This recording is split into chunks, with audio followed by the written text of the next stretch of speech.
BJP में एक और नेता ने ठोक दिया सीएम पद को लेकर दावा। शिवराज, विजयवर्गीय, नरेंद्र तोमर के बाद गोपाल भार्गव भी बोले कुछ बड़ा पद मिलेगा। गोपाल भार्गव ने किया ऐलान कि उनका अंतिम चुनाव होगा। मध्य प्रदेश में सीएम को लेकर चेयर रेस शुरू हो गई है।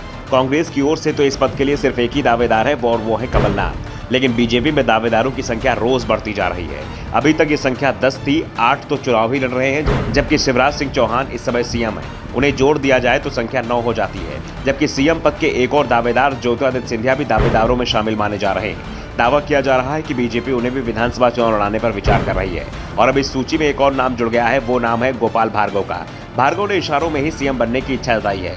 उन्होंने कहा कि मेरे गुरु जी ने कहा एक चुनाव और लड़ लो, गुरु का आदेश आया है तो हो सकता है उनकी कुछ इच्छा हो, ईश्वर की तरफ से बात आई हो। दरअसल गोपाल भार्गव के बयान का जो वीडियो इस समय वायरल हो रहा है वो सागर के रहली के प्रसिद्ध देवी सिद्धपीठ टीकी टोरिया धाम में रोपवे के भूमि पूजन कार्यक्रम का है।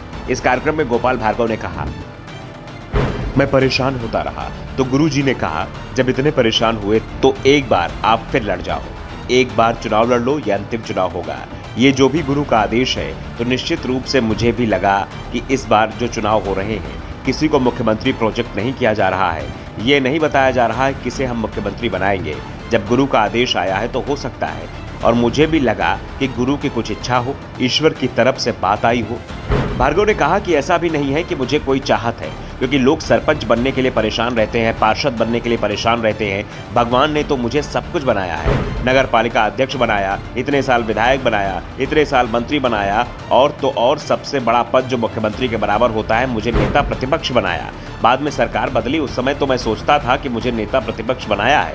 मैं 108 विधायकों का नेता हूँ, कमलनाथ जी 113 विधायकों के नेता थे, लेकिन वो संभव नहीं हो पाया। हर चीज का मुहूर्त होता है, हो सकता है मेरी हस्तरेखा में भाग्य रेखा में ना हो, लेकिन समय पता नहीं कब कैसा आ जाए। तो हो सकता है कि जगदम्बा जी की इस परिषद से आपकी आवाज सत्य हो जाए। मैया से यही प्रार्थना करता हूं कि जो कुछ भी बनूं सब आपके लिए बनूं। दरअसल इस बार बीजेपी ने किसी को सीएम पद का उम्मीदवार घोषित नहीं किया है, उल्टा 7 सांसद जिसमें 3 केंद्रीय मंत्री हैं उन्हें उतार दिया है। कैलाश विजयवर्गीय को भी टिकट थमा दिया है, लेकिन अभी तक शिवराज को टिकट नहीं दिया है, जिस कारण से बीजेपी में इस समय हर कोई सीएम पद का दावेदार बन गया है। कैलाश विजयवर्गीय तो समर्थकों के बीच कह ही चुके हैं कि मैं विधायक बनने नहीं आया, पार्टी बड़ी जिम्मेदारी देगी। तो शिवराज सिंह चौहान ने तो टिटोरी में जनता से ही इस बात पर मुहर लगवा ली कि मामा को सीएम बनना चाहिए कि नहीं। तो नरेंद्र तोमर भी पीछे नहीं। तोमर के समर्थक दावा कर रहे हैं कि उनका नाम तय है। ऐसे में अब गोपाल भार्गव का नाम भी इस सूची में शामिल हो गया है। फिलहाल जब तक चुनाव परिणाम सामने नहीं आते हैं तब तक इस बार बीजेपी में सीएम पद के उम्मीदवारों को लेकर नए नए नाम सामने आते रहेंगे। वैसे इस बार बीजेपी में सिर्फ सीएम पद को लेकर ही सस्पेंस नहीं बना हुआ है, बल्कि टिकट वितरण को लेकर भी सस्पेंस बना हुआ है, क्योंकि इस बार किसी की भी सिफारिश के आधार पर टिकट नहीं दिए जा रहे हैं, बल्कि टिकट का आधार सिर्फ जीत और पार्टी के सर्वे को माना जा रहा है। Bureau report, the Dhakad news.